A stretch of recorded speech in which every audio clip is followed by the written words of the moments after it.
Talofa Faithful, how's everybody doing? Welcome to the Niner Faithful Radio Weekend Review Show. It's me, Captain Niner, once again here with you guys.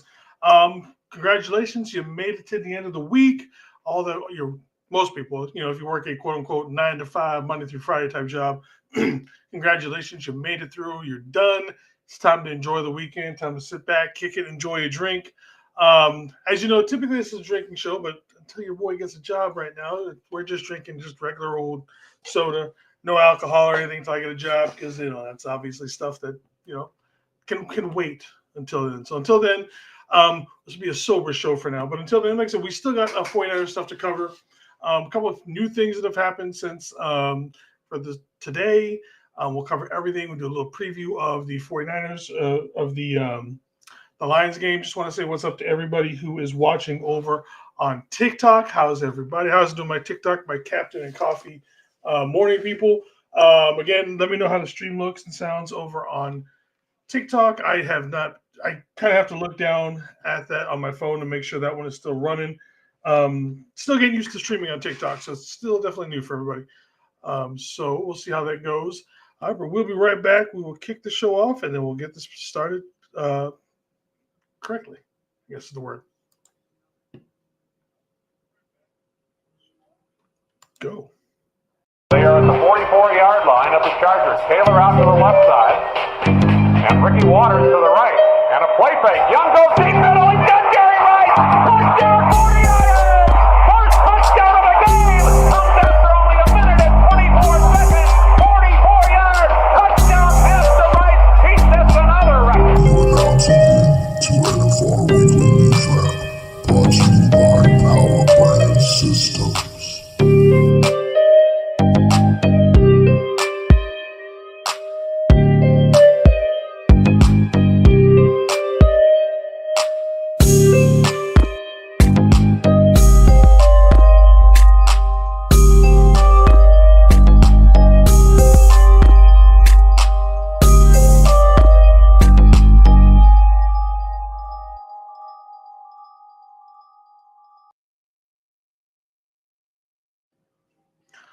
Wow, I don't know why there's such a lag on that today. I'm not sure what's going on. But anyways, we are back, everybody.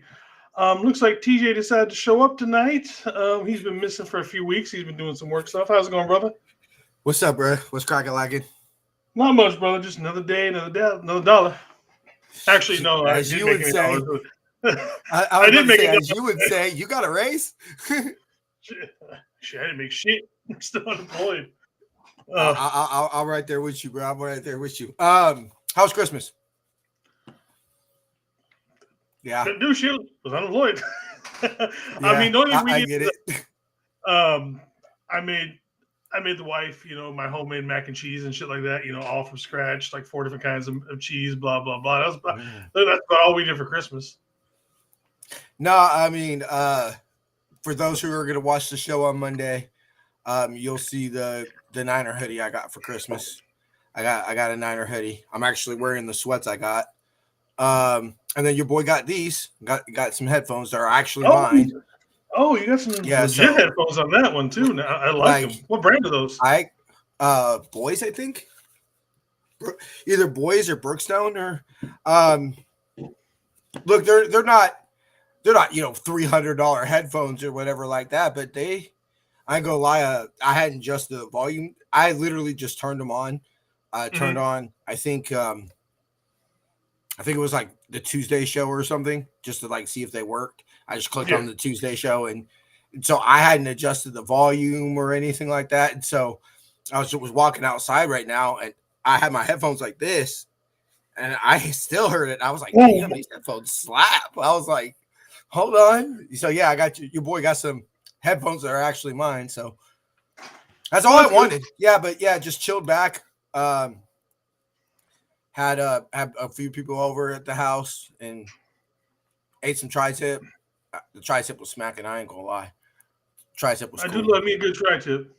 Yeah, I ain't gonna lie. The tri-tip was cool. Watched Claws for the first time.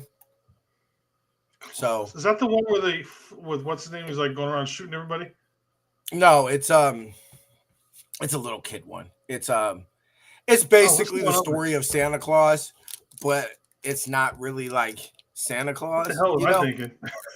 I'm Yeah, I thinking don't know what something you were thinking, bro. shit. Like I said, I think I don't even think because we don't do Christmas in this house, man. I That's think just not. I think I know what you're called. It's like called Black Christmas or something. I think I know what you're talking about.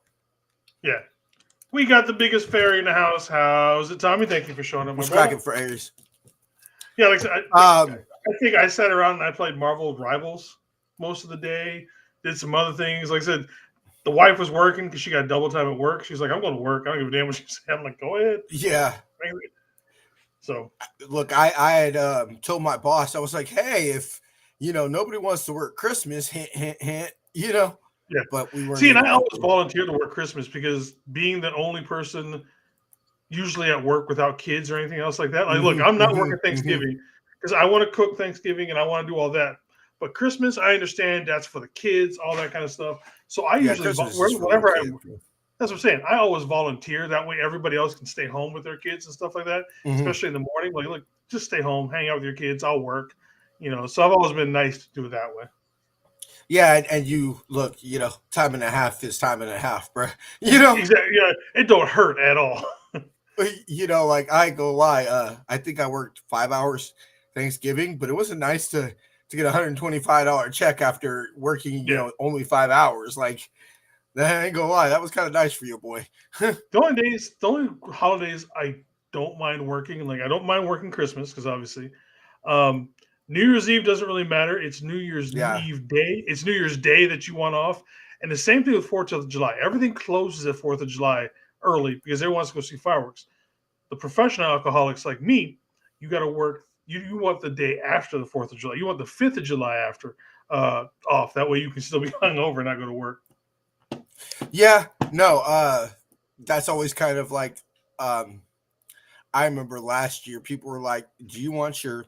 It ended up not mattering because your boy got fired, before my birthday. But it was like, "Do you want your birthday off, or No. do you want to work? Get off at 2 p.m." So it's not like I'm getting off at 9 o'clock or something. Get off at Yeah. 2 p.m.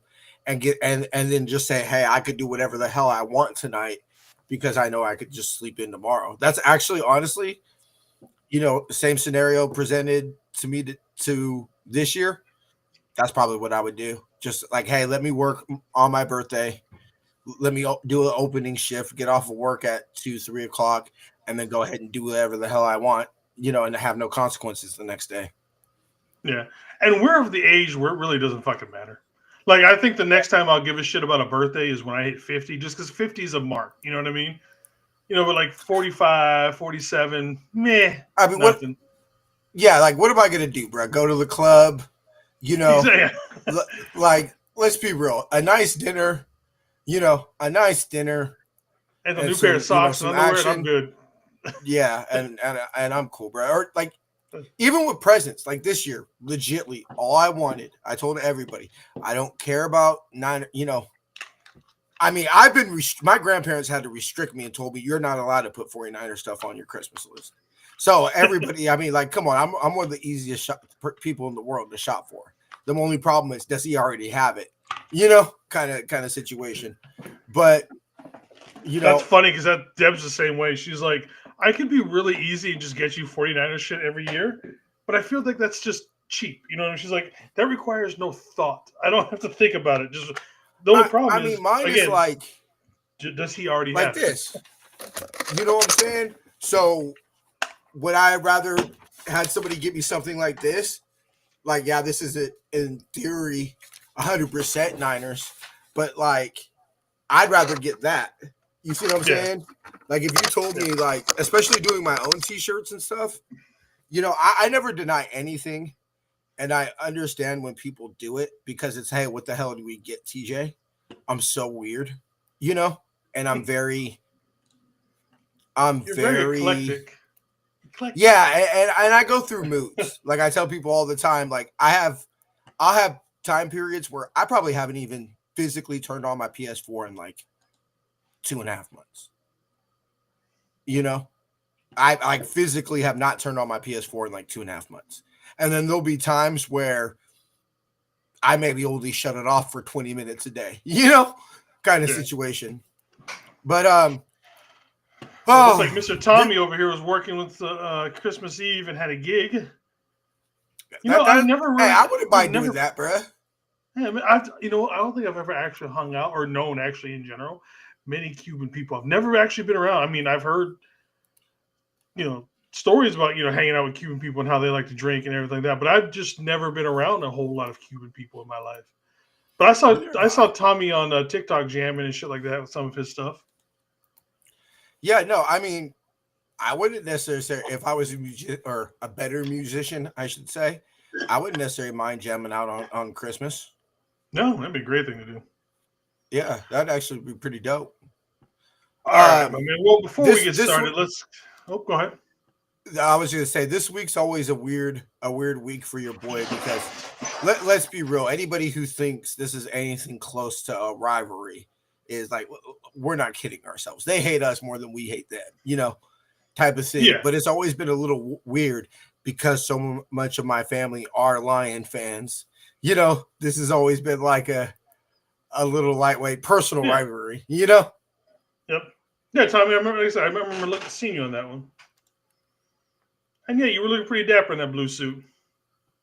Yeah. Steve, Tommy is mid. These two guys. Tommy is mid. Damn. Steve-O coming off the top rope. That's Steve-O. How's it going, Steve-O?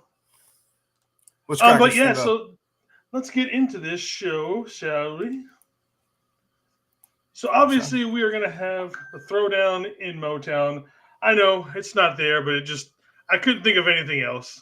That's all I had.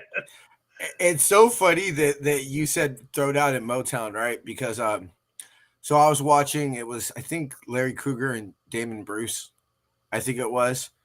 But it was like, Lions Seek Revenge was their title or whatever. And he was talking about how the NFC Championship last year is clearly the worst loss in Lions history, right? We should slap box. Damn, Sleazo. Hey, can I be the ring announcer for that? Jason, and he comes off the top rope. I was saying, by God, that man's got a family.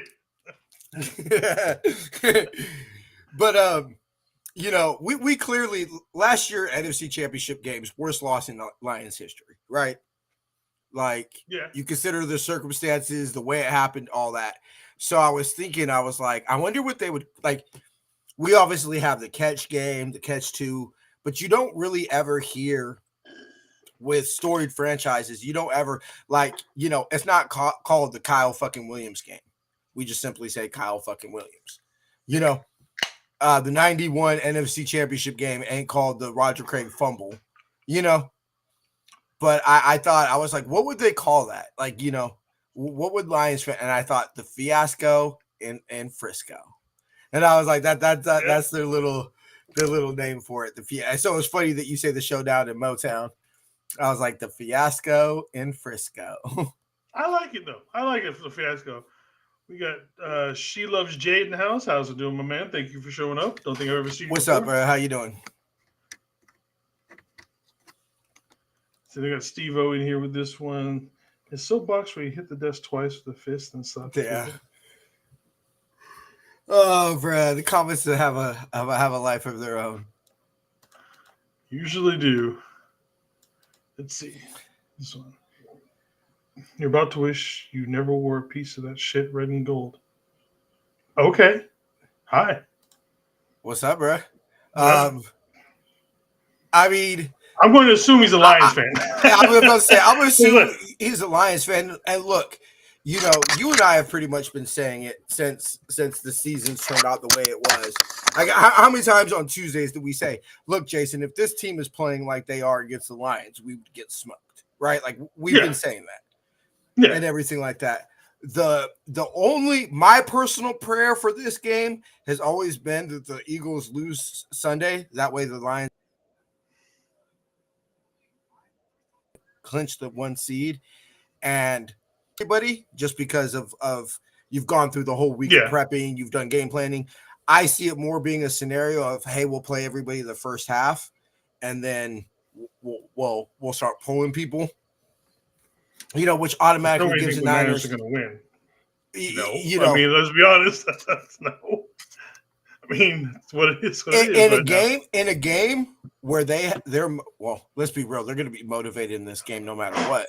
But in a game that actually matters in the standings, probably not. But in a game that they don't care, and they probably care the first half of this football game, weirder shit's happened, Jason. Weirder shit's happened.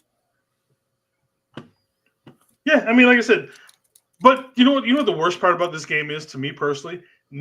Both of these teams have been just decimated by injuries. We're not getting the game that neither team wants to see. You know what I mean? That to me is the worst part about this whole thing. These are the two worst injury-plagued teams of the season. Just somehow the Lions have just managed to keep winning and blowing motherfuckers out while we're just floundering and can't do shit. What would that tell I understand you, Jason? Y'all showing us love. Yeah, dude. Hey, dude, if you're all about just talking shit, man, we are good with that here. Don't care. If you just want to sit here and talk shit all day, we are good all day with that shit, man. I don't know if you heard me, bruh, but my whole side of my mama's house is from my whole side of my mama's family is all from Detroit. That's right. Yeah, so it's a personal one for you. Yeah, I've heard way worse things in my life. I've heard way worse things. It's actually funny. The day my mother was born, the Niners were actually playing in Detroit. The day my mother was born, October 1st, 1961. So trust me, I've heard way worse things in my life. And I mean, even beyond just Niners Lions, bro, I grew up in a house full of majority Raider fans, bro. Okay. Like I'm from the Bay, cuz I'm from trust me, bro. No, I'm giving you guys props that you guys are winning despite having just as many injuries on there. I'm not taking anything away from you guys. Look, and I've always said, if it was not the Niners in the NFC Championship game last year, like let's say we lost to the Whackers or something like that, the week before, I would want the Lions to win. Like I have no hate towards the Lions. I respect. What the fuck? Greg Gumbel died? Greg. Yeah, Jason, look that up right now because if that happened, oh shit, he did. Holy shit! You have Ricky Henderson this week, which it looks like he died. I knew he had cancer, so it looks like he did pass away from his cancer. Damn, bro, that fucking. Damn, R.I.P. up to Greg Gumbel, man. That talking about somebody I've grown up with, man. Shit. Right? Like damn. You know what was a tough one for me, Jason, growing up as a Niner fan in the 90s was when we lost Madden. Yeah, Madden hurt. Because let's be real, big Niner Cry Girl game, or playoffs or whatever. I mean, how much of our soundtrack, being Niner fans, was, my childhood was automated. My Niner memories are automated by John Madden and Pat Summerall. Even to this day, half the things that when I'm watching a game, I'm still hearing it in Madden's voice. And then boom! Well, you got 4 downs, and you want to get a first down, and you got 10 yards, and you only got 4 plays and 4 downs to do it. And you want to go over here, and remember the drawing on his board? He stood this finger. Yeah, and then you go here, and then boom! The big old circle at the end, and he's going to be wide open over here. Yeah, and then Pat Summerall, his monotone. Like, I'll never... I want to say... Yeah, he did the TL catch game, right? And it's so funny because you hear Joe Starkey, the Niners play on, and his Owens, he got it, and he's going fucking ape shit and everything like that. And you just hear Pat Summerall's call. I'll never forget this. His call on TV was literally Young, almost stumbles, Owens, touchdown. And that was like Pat Summerall's whole call. And I always loved how he was just, whether it was the game-winning play or just the first play, he always just kept it. He was the balance. He never was up and down. Damn. R.I.P. Greg Gumbel, man. That's R.I.P. Big R.I.P. to Greg Gumbel. A legend in sportscasting in general. Thanks for putting that up, Tommy. It's good. Let us know about that. Yeah, I appreciate you, bro. All right, so let's get more into this stuff. Before we forget, I know we probably have some crossover fans, and it seems appropriate since we just heard about Greg Gumbel. R.I.P. to Ricky Henderson. That's true. Very true. I obviously I'm a Giants fan. I bleed orange and black, but very few people know that actually my first baseball game was an A's game. My dad took me to the A's game when I was a little kid, and I've always been a Giants fan. Like that's my team and everything like that. But I always respect legends of cities, especially when that legend's from there. And I mean, except maybe MC Hammer and Too Short. Ricky Henderson is Mr. Oakland. Like I mean, yeah, you got MC Hammer, you got Too Short, Marshawn. probably Marshawn, Mr. Fab. I mean, that's probably a little bit. That's more Bay Area culture. Like Bay people know Mr. Fab, but when it comes to sports and everything and sports heroes and all that, Ricky was Mr. Oakland, and man, that sucked. It was definitely made me feel weird. When it's like, dude, I remember Ricky Henderson playing when I was a kid. Yeah, my dad pointing me out. I remember my dad out, and be like, TJ, that's Ricky Henderson. He all time, stolen What's base up, leader. Eric? Man, ain't seen you in a minute, brother. What's cracking, Eric? Fuck the Shecox. I had to say that, brother. I had to say that. Oh yeah, I think it's a known. Kind of. Yeah, Eric. What was with your team last night, man? That was one of the most. Did they win or lose? They won, but God damn, they beat the Bears 6-3. It was probably the hardest fought 6-3 game I've ever seen. Okay, that makes me feel a little bit better about us losing to the Yankees. Yeah, like I expected the Seahawks to blow them out, and then they were struck. I mean, it's Geno being Geno, for the kind of thing. But yeah, it's just like I didn't know what the hell was going on with the Seahawks last night in that game. It doesn't help that the Bears had another timeout issue thing. I'm like, Jesus Christ, this team is so full of dysfunction. It's pathetic. It sometimes I think what happens, and you and I have we'll get rocking and rolling after this, bro. But I know you and I have been very critical of Kyle this year and everything like that. But sometimes I think that we get so hyper focused on specifically the Niners, and because we watch every little thing that has to do with the Niners, we see the cracks and everything. And I feel sometimes because, me personally, I'm just so the Niners, I can't see the forest through the trees. Sometimes you miss how like dysfunctional other organizations are, and that's one thing. Look, we've had issues. We have had issues with Kyle and his timeouts and when he calls them, when he doesn't call them. But I will say this, like, Kyle is too good of a head coach to have some shit that's happened to the Bears happen to him. Like we're too much of a button down organization for that type of shit to happen. Yeah, for sure. It's not even close with that. But all right, so let's get jumping on this. All right, so transactions. We've had stuff going down. So on Christmas Day, we don't even take a break for Christmas. We signed offensive lineman Charlie Heck to a 1-year deal. And in order to make room on the roster, we placed Jalen Moore officially on the injured reserve list. So I think at that point, that is now 6 offensive linemen we have on the injured reserve. And then on the 26th, yesterday, we signed offensive lineman, this is called him a center, Matt Hensley.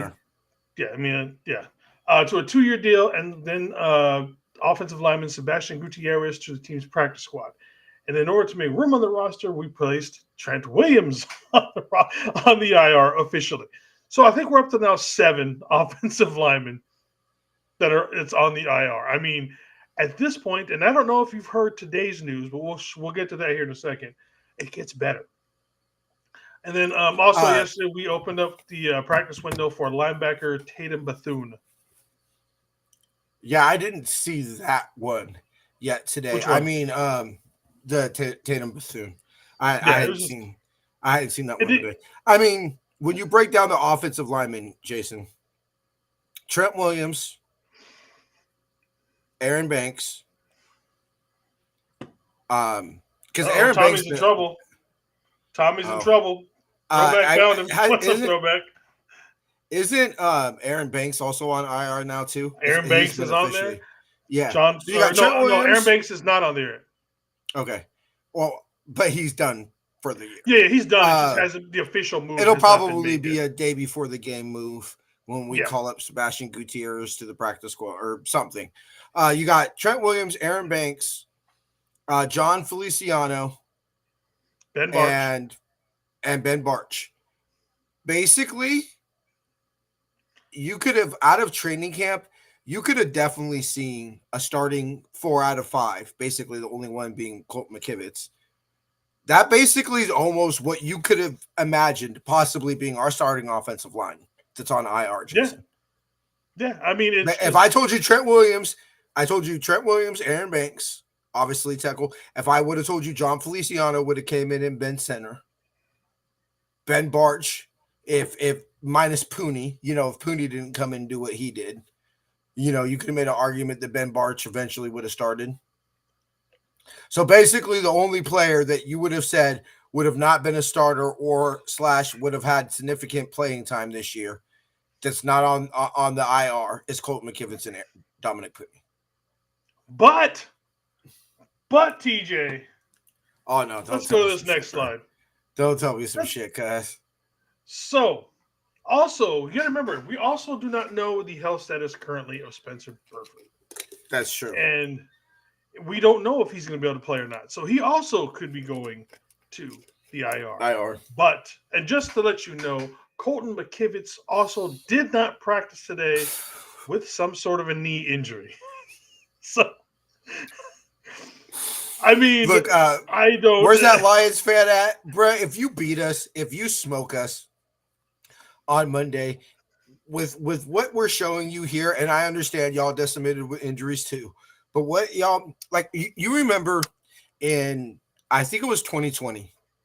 It was when Aaron Rodgers, told Fred Warner, "Hey, you're the best. You're the best in football." That was 2020, right? I want to say, and Aaron Rodgers said in his press conference, he goes, "That's not the 49ers we played on today. That was a game that Trent missed with Trent and BA were on the COVID list." Even Aaron Rodgers himself said, "Dude, that's not the 49ers we just beat. That's not the 49ers." If you're a Lions fan and y'all come out and y'all smoke us, I understand. Trust me, brother. I'm going to give y'all a little bit of advice. Jason and I had to spend the whole season last year, did we not, Jason, saying that the Eagles game was not the Super Bowl? Yeah, right. Bring yourself back to reality. We had to tell ourselves that. Matt, myself, y'all who watch the show know I wear my heart on my sleeves, when it comes to the Niners and everything like that. And I love going, cry, Eagles, cry, and all that shit, bro. Like that Tuesday, I was insufferable. Like Jason knows, I could be a straight dick after we win, bro. Like it could get bad, but it doesn't take the pain away. I love nothing more than watching Debo score the 3 touchdowns and everything. But guess what? At the end of the day, we still lost the NFC Championship game, bro. Like in Batman Forever, where he tells, Dick Grayson, he says, "Look, you can hunt down Harvey and kill him, but then it's not going to take away the pain, and you're just going to go out and try to find another phase and another and another." And it's the same thing. Yeah, for that one day, it feels good. Walking around bang, bang Niner games, and I was seeing a show. But when the smoke settles down, it doesn't take the pain away, bro. If we would have beat the Chiefs this year, what did I say before the Chiefs game, Jason? Even if we blew them out 52-0, they're just simply going to go, right? Yep. Check the rings, bro. And so if y'all come out and y'all smoke us 52-0, cool. I'm going to be at the game. I'm a season ticket holder, bro. So you'll see me there. And every, Lions fans and, One Pride, all that shit. But guess what? It doesn't take it away, bro. It doesn't. Especially let's be real, that's not the same team. No. Neither team's the same team from last year. Yeah. The one thing I have seen is people talking about that the Lions will be like the Super Bowl window, the Niners era of dominance, the last almost decade kind of stuff, like that comes to an end, and it's going to be the Lions that ODL us kind of thing. That's so. I mean, I can understand that, from that point of view from a few people. So I mean, this is what we have currently on our roster. We're not talking specifically about all the people we have on IR. I mean, just look at all that, and then we look at this one. There's a little bit of a difference there, man. That's like a third. There's kind of a big difference. Yeah, so there's like a third, and like I said, they've only got David Montgomery, who didn't practice today. So it's just like, man, and they are obviously their active team is much healthier than ours right now. But again, they have two more people on total IR than we do, and yet they're going to be the number one seed, or arguably the number one seed. Let's be real. They lost their Nick Bosa. Basically, yeah. So I mean, and there are some people out there that at least would say, this season, obviously maybe not career-wise, but this season, that Hutchinson was having a better year than Bosa. Oh, for the way he started off, yeah, he was far away. He was probably right. He was right up there with Trent for being Defensive Player of the Year. Or excuse me, not Trent, but Fred for being Defensive Player of the Year at the beginning of the season.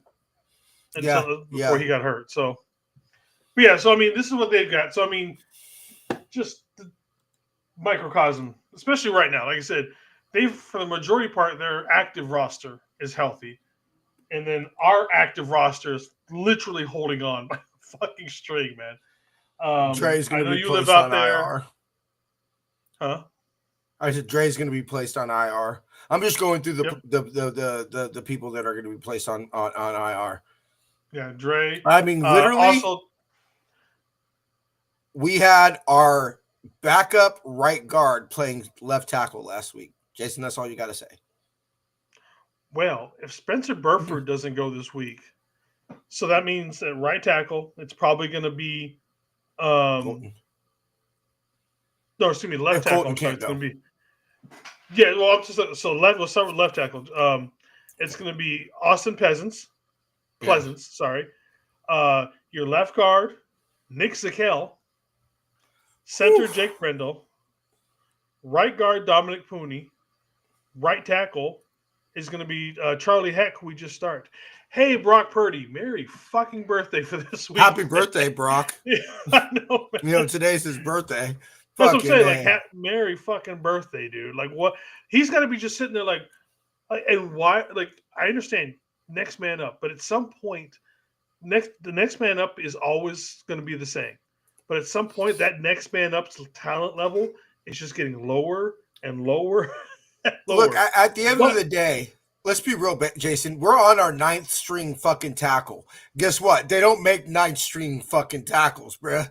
Like, I remember. That's like JV, middle school tackle. Yeah, like, I mean, I remember at some point in 2020, right, when, what's up, bruh? You got it? I got it. So up, I remember at some point, going, brother? Oh wait, I gotta get to mine. I got to mine. Same old sorry ass man. So long. I looked at the field because that was the big hope in 2020. Let's go back a little bit. The big hope was in 2020. What was 20 out of the 22 starters we were bringing back from the Super Bowl? Yep. And so when you get to a season like this, like obviously we can be, we were 10-6 in 2020. You figure at worst 6-11, 6-11, 7-10, whatever you want to say our record will end up being. How does this happen? Well, look at the starting lineup of Super Bowl 58 and look at the starting lineup Monday night. And compare how many of those people that were on that field for Super Bowl, 58 and just almost a year ago, and how many of those same people are going to be there Sunday. And that's how you get to seasons like this. Like it just simply, this isn't the same team anymore. No, so not even do I expect us to go out and win and defend home field and all that? I mean, look, I never show up to a game hoping to lose or expecting to lose. That's just not in my mentality, bro. My mentality has always been, if you think we're going to lose, stay your bitch ass at home. Like, that's just kind of always been my mentality. But no, I don't expect us to win. Like, I'm not putting my life savings on us winning, but I I damn sure us to expect us to fight. Yeah, I damn sure expect to walk out and not be little bitches, and bow down and just the Lions are going to roll out their silver helmets and walk all over us just because they're the number 1 seed. Like, show some fucking pride. Show some. Sometimes this is one of the reasons why last preseason game we're all ready for the regular season to roll. Like, we've gone through training camp. We're over that. Football is back. We just simply get to see people with pads and we're happy. Like, we're ready. By the time the third preseason game comes, you're ready for some fucking football, bro. Yeah.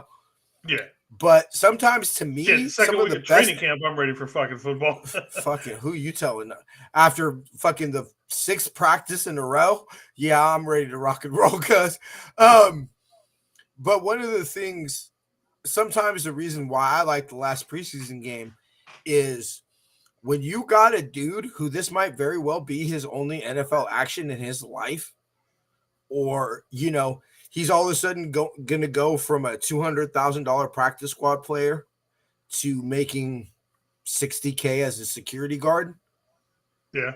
That's gonna be some motivation for you, Jason. That's gonna be some. And so sometimes in games like this is when you can see the most competitive, especially as Jason said this year, when you got a team full of stars that are fat and happy and that have all been paid. To see somebody who hasn't been paid, who's, hey, I'm either gonna, after this game, I'm either gonna be on an NFL roster or I'm gonna be making $60K as a security guard in a nightclub. Sometimes that could give you the best entertaining football because you're at least going to see people who are fighting like their lives are on the line because they are. Yeah. All right, so let's start our look into the Lions. Obviously, they're head coached by probably everybody talks about what coach they want. Should we get rid of Kyle? Give me Dan Campbell. I'm sorry, and I know that's not an option with how they're playing right now. But I think Dan Campbell, to me, is more of that Harbaugh style of coach where he may not be necessarily the greatest X's and O's guys, but I guarantee you right now, after talking with Dan Campbell and Harbaugh, I'm ready to run through that wall for you and everybody else. Yeah. Mm-hmm. So, I mean, there's some people who that to me is the kind of person is a better leader. And we don't necessarily get that. Kyle is not a rah-rah, big speech kind of a guy. That's not his thing. There's different types of leaders that work for different situations. Obviously, Dan Campbell being the former player himself, a lot of these guys can relate to him. And like I said, the guy's a fucking maniac. This is the only motherfucker I know that if I'm playing blackjack and he's got 21 in his hand, he's saying, hit me. He's that fucking nuts, or 20, I should say 21. But I'm 20, he's like, hit me. I'm like, what, motherfucker? Why are you hit me? He's that psycho when it comes to gambling. Is it always going to work out for him? Obviously not. But some would say cost him the NFC Championship game last year. But you know what? I don't want him to change at all. I'm watching him coach because to me, I think that's the kind of style of coach I would end up being more than anything else. I respect it. I respect it because it's the one thing players want you to be is to be yourself. Right. That's the one thing any players that, hey, whatever you are, coach, if you're we're going to bite kneecaps and all that and everything like that. Cool. If that's who you are. If you're not Kyle, you're not the rah-rah guy, and how you motivate your team is your scheme and all that, cool, but be yourself. So while do I agree that those are bad decisions to go for it on 4th down last year? Yes. Yeah, I agree with that. I think everybody agrees with that one. But at the end of the day, I respect hey, I'm do what got you here. We play one way, we play one way only. Now I think that you can kind of adjust, and let's be real, that's where experience comes into play. And getting your scars, as Kyle calls them. You get your scars, you learn your lessons. I don't give a fuck what Kyle says, blowing a 28-3. I shouldn't say blowing it because he didn't blow it, but having your offense get shut out, when you had a 28-3 lead in the Super Bowl, that affects Kyle to this day. Oh yeah, until he wins the Super Bowl, it scarred him for life. Yeah, until he wins the Super Bowl, he'll never be over that. He'll never be over the 2 losses to the Chiefs. That's going to stick with him. And so, I respect Daniel Campbell for saying, "Hey, this is how we play, and we don't change the way that we play." I could respect it. Was it the right decision? No, but you know what? Also, this is why sports are fickle, because if he makes one of those, they end up kicking a field goal and winning a game. Is anybody mentioning, that it was crazy that he went for it? No. So why does everybody think it's a horrible decision? Because you didn't make it. Yeah. The winners write history kind of thing. Then we got their offensive coordinator, Ben Johnson, who, depending on who you ask in this fan base, is the next head coach here. He's probably the next head coach everywhere at this point. I mean, he's a good coach. Yeah. He's a great coach. I think he's a great offensive coordinator. Never been a head coach. He's doesn't have a whole lot of experience and all that kind of. Let's see how it works. You know what I mean? Let's see how it's almost like it might be too soon for him to an extent, but you never know. We'll see how that works out. What I love him as the Niners, it's somebody like that who I honestly think we need. Yeah, he's obviously not going to come here because it's a neutral move, a lateral move. But yes, I would love if Ben Johnson came here to be our OC for a couple years. I would absolutely love that.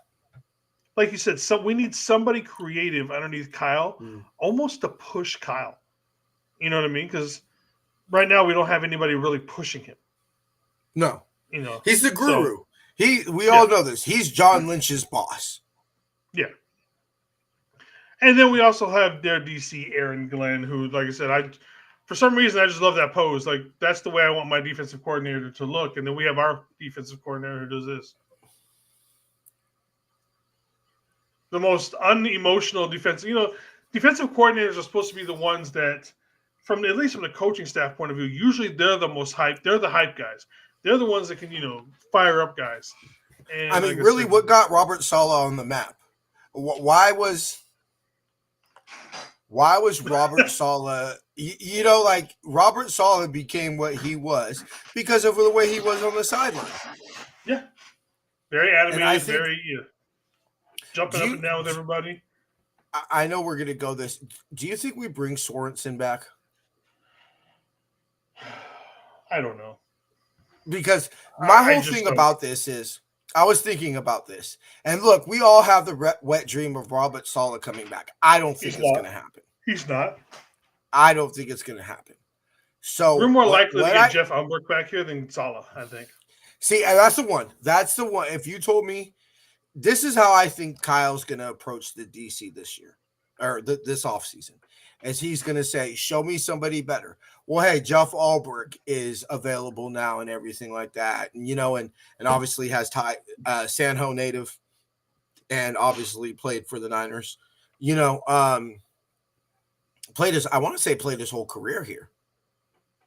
I believe it. I can't think of anybody else, but that doesn't mean he didn't do like a 1 year off somewhere. I'll read it right now. Blah, blah, blah, blah, blah. Anyway, so, he went to Live Oak? He went to school in Morgan Hill. I didn't know that. I thought he went to Gunderson or Oak Grove. Anyway, blah, blah, blah, blah. Oh, look what we got. We got Mama Debbie Ryan in the house. Thank you for showing up. Hey, Mama. How you doing, Mama? Good to see you. Definitely good to see you. I hope to see you Monday. Yeah, he played his whole career here. 2000. Yeah, I couldn't remember if he had like a one-off year somewhere after being here for a few years or something along those lines. Yeah, I fully agree with you, Mama. We need somebody that can, there's a story that Bill Walsh walked into office and said, Mike Holmgren, The Niners' brain trust of the offense was all in the room. And Bill Walsh walked in and said, write on a piece of paper what you would take for a trade for Joe Montana. And he went around the room and everybody said, no, no, no, no, no, no, no, no. He said, do it, and Mike Holmgren was the one who stand up to him and said, you're an idiot. You trade Joe Montana, you are an idiot. And, there was a lot of Bill Walsh I'm not going to say Bill Walsh was always happiest when he got the pushback or, Bill was kind of a my way or highway type of guy as well, but he at least would respect you, and kind of that way. And I think that's what Kyle needs. Because let's be real. The only person that has more power in the Niners organization is Jed York than Kyle Shanahan. That's the only person. Honestly, does he really? To an extent, you know what I mean? I think, how many times have I came on the show, Jason, and told you, I think Kyle is going to remain our head coach until basically Kyle decides he doesn't want to, because Jed is scarred. Talking about scars from mistakes of the past, Jed is scarred by Tom Sula and Chip Kelly after Harbaugh. Yep. And he's scared that he said, I struck gold with Jim Harbaugh. Right. Sure. I personally think the mistake was not hiring Fangio as head coach, or at least not retaining the staff, but whatever, revisionist history. I think one of the biggest issues that Jed's afraid of that. Jed's like, I'm not going out and hiring another Tom Sula or another Chip Kelly. Yeah. He doesn't want to go through the 90s again, or not the 90s, but the early 2000s and all that, the decade of darkness. Yeah. He doesn't want to go through that whole thing, which, every NFL team is one bad coaching decision away from being. So, I mean, I get that, because especially right now, like you said, whether we want to admit it or not, like I said, with the way this team is rolling right now, getting to a championship game every other year, this team is just racking in money. And as long as it's racking in money at the rate it is, why would he, you know what I mean? Why screw it up for the most part? But it's just very. I've said it many times. We say it with players. You want to we all know I've been critical of Nick most of this year. How many times have I came on this show, Jason, and said, I need game-ending plays. It's 3rd and 17. We need to get the ball back to the offense so they can drain out the clock, and it's 3rd and 7. I need Bosa to get a sack to get off the field, or Bosa to get a strip sack, right? I've said that many times. So we can be critical. I think he's scared to go back. And so that's why, honestly, we could say it now, good or bad. There's a reason they did when he signed his last extension. It was they purposely did not give the term of years on that contract. That wasn't done by mistake. Yeah. So it's either a very short-term contract, and Jed's, hey Kyle, you're on the hot seat, or it's basically a lifetime contract, and Yeah. Well, looking at their offense, we better hope we got our tracksuits and our track shoes ready to go, because these guys are going to run up and down. It's a pick your poison kind of a thing. They've got Jahmyr Gibbs, who's going to run the ball constantly. They've got arguably the best wide receiver unit in the league right now. They've got a top tier tight end. I mean, they can hurt you from everywhere. I think that one of the biggest things with this, we're going to have to try and get some 3-and-outs, because if we don't, these guys are just going to score. This team reminds me of what we were last year. If you leave us on the field, we're going to score, and we're not scoring touchdowns, or field goals. We're scoring touchdowns. They're going to put up. These guys can put up 30 points before halftime, and you didn't even realize that you're down by 30. Partway through the second quarter. So we've got to do that. You've got to get pressure on Jared Goff. Yes, right now Jared Goff is having an amazing season, but at times Jared Goff can still be Jared Goff. He's still throwing interceptions. He still makes his dumb mistakes. But I mean, that's also what you say about any quarterback. But again, Jared Goff is more of that. And we've got to be able to seen keep it, up with the receivers. Oh, go ahead. We seen it last year in the NFC Championship game. When did that game start to turn? When we got pressure on him. Yep. When we forced him to, we didn't allow him just to sit back and pick us apart. We got in his face. We started hitting him. We made him throw off platform. We made him move off of his target. You know, when we did those type of things. I think the way I look at this game is going, and also what I think is going to happen is the mental edge. Is if they come out and, like you said, put 30 on us before halftime's over and everything like that, then they'll roll. But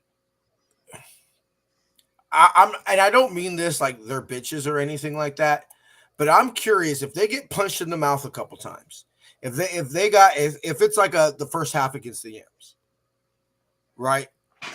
And they've gotten a couple three, and let's say they've gotten 3 or 4 3 and outs and only kicked field goals a couple drives and everything like that. Like, are they prepared to go 12 rounds with us? Yeah. Are they prepared to really slug it out with us? For 4 quarters. And if I think that if they come there and they slug it out for 4 quarters with us and they end up beating us, you tip your cap and you say y'all should, because y'all are clearly the better football or the healthier I won't say better football team, but I'll say healthier football team. You tip your cap and you say, cool, hope y'all beat the Chiefs, basically. Yeah. Like anybody but the Chiefs, God bless y'all. But something tells me they're not ready for a 4-quarter slugfest. They've put in some pretty good game. To a team that, let's be real, I mean, come on, bruh. You don't think Dan Campbell's talking about how they're going to whoop our ass and all that? Like, come on, bruh. It's kind of like with the Eagles last year. It's kind of like the Eagles, where they thought in and they wanted that smoked and they were so hyped and everything like that. And then when we swung back, and Debo scores that first touchdown, all of a sudden, I felt that the Eagles weren't ready. The Eagles weren't ready for that 12-round bout. Well, so I'll say this: in some of their games this year, they lost. They beat the Texans by 3. Texans is a pretty damn physical football team. Yeah. Let's see. Well, they beat the Bears by 3, but again, they've had 2 pretty close games with the Pack. Obviously, the Pack are going to be going into the playoffs. And the Vikings. Was that the Lions? Was that the Lions beat the Bears, or the Bears fucked it up at the end? Well, that was the Bears. What I'm saying? But I'm just saying that's another close game where you build that scar. Win or lose, it's against the Bears. We were thinking we were building something upon the Bears, and then we couldn't do anything the next week. But like I said, so I mean, so they have been in those games that build those scars that lead to championship games. Let's see it with Levi. With what I hope is, look, it's foolish to think that every single seat's going to be packed at the Field of Jeans on Monday night. It's foolish to think that, especially that it's been raining here the last couple of days. It's foolish to think that the house is going to be packed. I don't think it's going to be mostly. It rained this morning. I haven't. I'll look up. We know how Brock is in the weather, man. I don't want to see another Brock weather game. Yeah, I'm not trying to see that either, brother. I'd like to see us finishing with a win and not fizzle out in the fourth quarter. Yeah, me too. A strong fourth quarter is what I want to see more than anything else out of this team. Besides the Bears game, it's been terrible in the fourth quarter. Show me, like, I don't want to walk off that field on Monday night and say the Bears wanted this game more than us. Yeah. That's what I felt. That Seahawks game, honestly, I felt us, the faithful, wanted it more than the football team. And that's what I don't want to go out. I want to go out and show me, like Nick Bosa said, show me you want to come out and see here. Because, yes, they could blow us out. They could put up 30 points, before half, like Jason said. But I have a funny feeling, bruh. And maybe I might be wrong. Maybe they'll have an 80-yard touchdown bomb, first play of scrimmage, and I'm sitting there being like, Oh, fuck, it's going to be a long night. I mean, maybe. I just have a feeling that, like, because to me, this is a culture game. This is hey, everybody gets injured. I said it on Tuesday, Jason. You look up NFL history, most teams who lose the Super Bowl have shitty years the next year. Yeah. And it's a mental yeah, thing. It truly is. We just listed basically our whole fucking starting line on IR. How many games did Bosa miss? We literally saw it. The second the Sheacock started to come back, literally the play after Nick Bosa left the game, right? Like, we've seen it all year. This just ain't clearly. When did the Rams come back in the second game? When Dre went out. Yep. When Dre went out. So clearly this isn't injuries happen. To me, what would, if you want me to fire me up most for 2025 by the end of 2024, show me the culture is still here. Show me that this is, hey, when these Jerry used to have a saying that he said, when these hands touch the ball, these feet touch the end zone. Right? And like my coach always in high school, I never got this until I got older, but he would not let us step. The second our cleats touched the field, our helmet needed to be on. Right? That was just my coach's thing. You walk on this field, your helmet's on, you're ready to go. Like you're ready, you're rocking and rolling the second you even on the sidelines. And so I wanted to show us have the mentality of that these cleats step on this field, on our home field, we expect to win. That's now doesn't mean that we're going to win, but that's what I want to see. Injuries happen. I understand we're on our 9th and 10th string fucking tackle, all that shit, but you can still show me that you won. And that's what I want to see on Sunday. And I think that's what Mama is talking about. Well, throwback here thinks it's going to be a blowout, and I agree with him. Like we're not that good this year.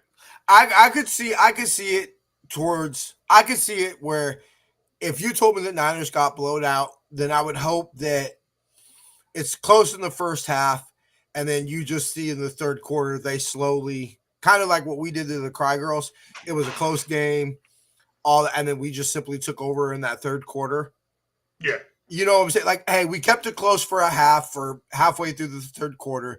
And then by the end of the game, you're like, dude, the Lions just, we lose by 17 and doing better. If by the end of the game, you just say, yeah, we lost and they're the better football team than us. Okay, fine. But if you're telling me it's a route straight from the jump, I would like to think we would show a little bit more pride than that. Yeah. If the halftime score, let's say, is 13 to 9, even Niners or even Lions, but the game ends up being 34 to 20, 37 to 20, that wouldn't surprise me. Beto over here wants a top 10 draft pick, and at this point, I'm kind of with him. So as far as this defense is, so one of the interesting things about this defense is obviously we don't have much of an offensive line, right? It's pretty much calling it patchwork is an overstatement with how we're keeping it together right now. Well, their defensive line is just as bad as our offensive line. They're in about their 20th, defensive lineman kind of a thing. So if we have so it's like, are we going to give Brock enough time to pass? Because these guys are they're not talented per se, but they're still coming after the quarterback. They're still coming at him, so can we block it? To me, the name of this game is going to be quick passes and screens. We've been saying that, especially with the screens. We've finally seen some screens come back into this offense the last 2 or 3 weeks, which why they've disappeared for most of the season, I have no idea. And I understand some of the quick passes, guys just aren't getting open and stuff like that, but that's okay. We could still use that Kittle guy for quick passes and stuff like that. Something tells me that 85 is pretty damn good. Best tight end in the history of the NFL. Yay! Why can't we just send Juwan on a nice slant and just have him power through at somebody like he's who is it? Honestly, big Ricky Pearsall game. Like, is it that Ricky? What we were sold Ricky was? Is he's gonna run short routes, have short area quickness, and get open quickly. Him or against Cowie, man coverage. We got them for those reasons. So yeah, let's see it, because right now I'm a little bit questionable on. Yeah, I mean, come on, bro. Like that's what it is at this point. We're simply not meant to go through this. Football team's not meant to go to this many injuries on your offensive line. Like, football teams just aren't built. Rosters aren't built for this. But I'm curious, because I think a lot of how I feel about the receiver room next year depends on on number 14. Because you and I are, I wouldn't say down on BA, but we're realistic on BA. You feel me? Because we don't know. That injury is so bad. I mean, knees aren't supposed to bend that way, Jason. Like, at all. And you didn't tear one, you tore both of them. You know what I mean? That's not that's an ugly situation with BA. Okay. Ricky will be great next year. Look, I mean, Gator bait, baby. I would love nothing more than to buy a Ricky Pearsall jersey. You feel me? I mean, fuck, I would love it.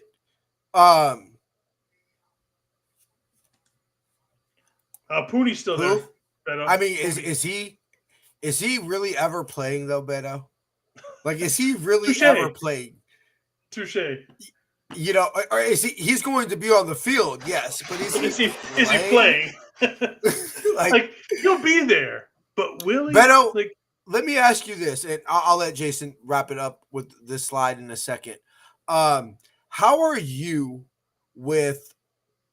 Besides, I've listed my top offseason priorities: lock up Brock, extend Kittle, Corn, and Fred Warner. You know, make them lifelong Niners. Lower the cap hits next year. You know, push it out in the future, or if Brock's cap hits low next year, then you make Kittle's and Fred's high, so you can absorb, and it's easier to. I think the best thing to do with Fred Warner is to lessen their cap hits over time. You know, you absorb the cap hits early in the contract. That way, if there's ever a situation where you need to get out of that contract, you can do so with, like, as they get old. I'm trying to tiptoe around basically saying Fred Warner and George Kittle getting old, and from them no longer, you know, I know blasphemy and everything like that. Tiptoe around, we know what's happening. So you lessen the cap hit in year. Let's say it's a 4-year extension for Kittle and Bam Bam. You lessen their cap hits in year 3 or 4, so you have that safety net of being able to release them. And then right around then is when you have Brock's numbers start to get big on the contract. But besides that, I want us to spend big money on a center. Whoever the fucking best center is in free agency or available via trade, you go get him. Well, we kind of got one. Okay, fine. So I don't think we're going to get one in the draft because we got Drake Nugent this year. It'd be a waste of a pick. And we're not going to make a splash of free agency because we picked up Hennessy. So I think it's, at the most we're going to start, you know, and release Brendel, let those two fight it out. I will say I am curious. They liked Hennessy. He does come with a 3rd-round pedigree. You know, it's not like Hennessy, he's oh yeah. I mean, Henny's my drink. Y'all know that. Look, I am intrigued by Hennessy. I don't think it's a mistake. I don't think it's a coincidence that they signed him to a 2-year deal and not a 1-year deal. You know, that is completely true. And they talked about how they liked him and everything like that. So I will admit I am intrigued by Hennessy. and to see if he can get that kind of like a Lincoln Tomlinson situation, where you took a former high pick who career hadn't necessarily panned out quite like what you thought it would, and you rejuvenate his career, i.e. Lincoln Tomlinson. I am curious, but that's almost what I'm talking about. Is if you tell me the worst position on the Niners O-line this year has been center, by far. I've actually thought that what I hoped would turn the Niners, what would be the difference between last year's team and this year's team, is Dominic Pooney turning what was in our weakness on the offensive line, right guard in the Super Bowl, right guard and right tackle, and help turn it into a strength, which I feel he did. I felt Colton McKivitz has played serviceable this year, and Dominic Pooney looks like he's gonna, stick around for a little bit. But I'm so sick of these bargain bin players. Let's be real. Jake Brendel regress, or has he shown you really what he's been majority of his career, minus what looks like a fluke year at 21? Oh, he's regressed. He's definitely regressed. I feel this is more of what he is, and the outliner was 21. You see what I'm saying? Well, yeah, that's kind of what you expect from a person who, didn't we pick him up in like week 15 of 2020 or something like that? Like, he was a street free agent. I believe he was on somebody's practice squad or something. Yeah, that's what happens. Like, there's a reason Matt Hennessy is available right now. Now, I just said, I am intrigued by him, but there's a reason he's available, Jason. And that's what I'm talking about, is it's almost like we're cursed with the Daniel Brunskill situation, because let's be real, we got lucky with Daniel Brunskill. And all of a sudden, we think that that's a way to build our offensive line instead of realizing that that's just a fluke. It seems like our philosophy on the O-line is pay Trent and bargain bin the rest of the O-line together, instead of actually either drafting a center and developing, which we know that they won't do, or going out in free agency and picking up a center, i.e. Alex Mack, Weston Richburg. That's my biggest concern. My biggest concern is that, fine, we could fix the offense, CMC could come back, all that, but if we don't fix the center position, Jason, this offense is going to be up and down until we fix the center position. Anyway, go ahead, bro. All right, so here's the fantasy football stats. I left Patrick Taylor up there because we still don't know what's going on with Isaac Grendo. Yes, it looks like it's getting better for him, and hopefully that extra day of rest, we get it solidified. But since he's still not practicing or anything like that, I went ahead and left him off. The one on here that I'm looking to have a bigger day, probably for both ends of the team, is going to be the tight ends on these guys. I can see both Kittle and Laporta having a big day. More than what these points are. And then, and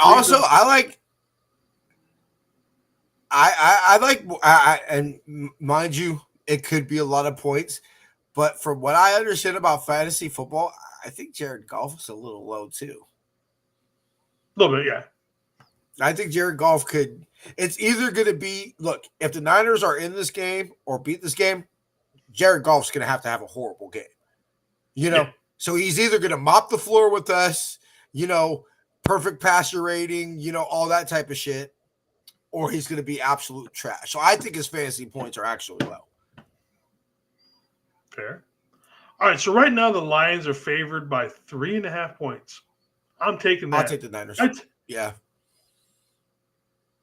You think that you're going to take the Niners, or you're going to take the Lions in 3 points? Oh, no, I think that, 3.5 points. They're going to beat us by more than 3. If they win, they're going to beat us by I'd take this up to like 7 almost. Honestly, I would take that up to about 7.5. Yeah. Okay. I honestly, I think 7.5. But okay, like 7.5 is probably 7 and 7.5 is pushing it. But I feel confident in that one, if that makes any sense. Yeah, I see what you're saying, bro. I see what you're saying. Like, let's be real. They're probably going to beat us by 10. If they beat us, they're going to beat us by 10. Over It's gonna be a under. 2-score. 50, Help. I'm taking the over. Holler at me about what's the weather. Holler at me about what the weather is. Fair. But I can also see them with their running game. Jahmyr Gibbs is still going to have a good game. That's true. That's true. So I'm if the going weather to clears take up, I'm going to take the under just because I pray to God I don't see like a 40-10 game. You know what I'm saying? 42-10 game. you don't want don't want like what Beto's talking about down here. You don't want to see this score. Yeah, no, I'm not feeling that at all, bruh. I'm not feeling that at all. And there's no way I think the Niners win a 28-24 shootout. You know what I'm saying? No, but I can see us getting 21 and them getting like 35. I think that's not out of I think that's reasonable. Holler at me what the weather is. Holler at me what the weather is. All right, then I'm also taking Brock Purdy a total of 280 or over 277 yards combined rushing and passing. Yeah, I take that. Okay. You tell me that he has 60 yards rushing, and what that would only mean 220 yards passing. Yeah, especially if we're getting blown out, so all we're doing is passing the ball. Yep. That's why I'm taking the over on that specifically because we're going to try and come back kind of thing. Kittle for 68.5. I like that. I'm taking that. He's going to have over 68.5 yards. Jahmyr Gibbs, 93.5. I'm taking that. Yeah, I'll take that. I'll take that because they're gonna want to run the ball, just because the Lions want this game to be short as possible and to win this game like 28-14. You know, they want to run the ball 50 times this year. Yep. They want to run the ball 50 times this game. So yeah, sure. So if you tell me he has 30 carries, well, shit. 30 carries at 3 yards a pop. That's 90 right there. You know? Yeah. You tell me he breaks a couple. Yeah, I'll take the 93. Yeah, so I would take all those bets except the over-under just because I want to see what the weather is on Monday. Fair point. All right. And then the favorite one for a lot of people, famous Lions celebrity fans. So obviously we have got Keegan-Michael Key. Everybody knows him from Key and Peele. Yeah. Does everybody know who this guy is? Am I the only one? Who? No, Ninja?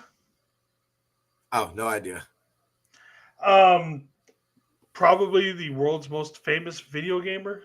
Now that Dr. Disrespect had his thing, he was big. Like he blew up. He was playing Fortnite and he blew up. He's a big. Like I said, I've watched him because I watch those guys with their streams and shit like that. Obviously, we've got one of the greatest drummers of all time in Chad Smith via the Red Hot Chili Peppers. Obviously, we know about Eminem. We all know about Eminem. Yeah. I did. You got that that's from the NFC Championship game. Exactly. I was looking for a decent picture of him for that. That's one of the best ones. And obviously, we're playing Detroit. We cannot forget about her, Miss Aretha Franklin. The Queen of Soul. Exactly. You can't mention anything about Detroit and fans and Lions without talking about Miss Aretha Franklin. Come on, man. You know what? I should have shot you a picture over of my mama too. You know what? That would have worked too. Yeah, look, and TJ's mama. And T's mama. No, those are. I did not know about. I'm kind of sad we didn't do that now. I'm really sad that we didn't do that now. We'll play him next year in the NFC Championship game. But I did not know about Chad, but I knew obviously Aretha Franklin. The Queen of Soul. I knew about Eminem, and Yeah, I mean he's the most obvious one now. Yeah, well, I knew about Eminem. Eminem was rocking, Lions gear back in the day. Yeah, when they were. I believe when he first hit the scene, it was more Tigers, if I'm not mistaken. Secretly, as people who know, there's a reason they call it Hockey Town. Hockey Town, USA, baby. The Red Wings run Seattle? Detroit. The Kraken? Look, I'll put it to you this way, bro. Like, you know, when the Shark Tank's rocking and rolling, and the Sharks are rocking and rolling, and it's playoffs, I'll put us up against any hockey city, bro. As far as like, you know, loving the Sharks and the Shark Tank getting rocking and rolling and everything like that. Like, I'll put it. Anybody from San Ho has a complex, bro. We love the Niners, we love the Giants, we love the A's, we love the Raiders. We all love that. I was just telling somebody today. I'm like, look, bro, I love the Niners. You cut me open, I bleed red and gold, bro. But I ain't from Frisco. I'm from San Ho. You know, like I'm not from Frisco, bro. I'm from San Ho, and that's basically how every person who's a sports fan feels in San Jose. That's why we love the Sharks, is because this is the only thing that's ours. You know, even though the Niners play right down the street from my house, they still say San Jose is the only team. And this has my city's name on it. Yeah, like this is like we're known as Shark City. Like it's the Mecca, you know, like I'll It'd put be this like up. The Kraken to me if it was called the Lakewood Kraken instead of the Seattle Kraken. Like, you know, I grew up, I could see from my brother's room, I could see the Shark Tank, you know, from my stepmom's house. If I went into my brother's room, you could see the Shark Tank. You know, they used to hear the crowd sometimes when they would walk. If the Sharks won a big game and people were out yelling and partying and stuff, they would hear that. And let's be honest, I learned ain't no playoffs like some hockey play. Like, sorry, NFL. Don't get me wrong. I love NFL football. I love NFL Yeah. playoffs.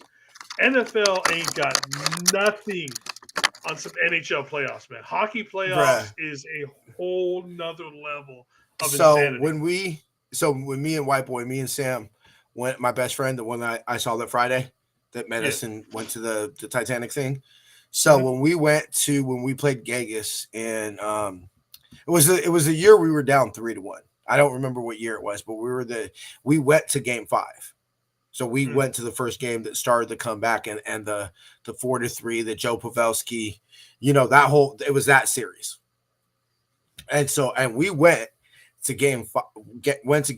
So it's not like we went to Game 7 or games, like, for all we knew, the series could have ended that night. You know, type of situation. And bruh, I've been to playoff, I've been to football games, I've been to the NFC Championship game.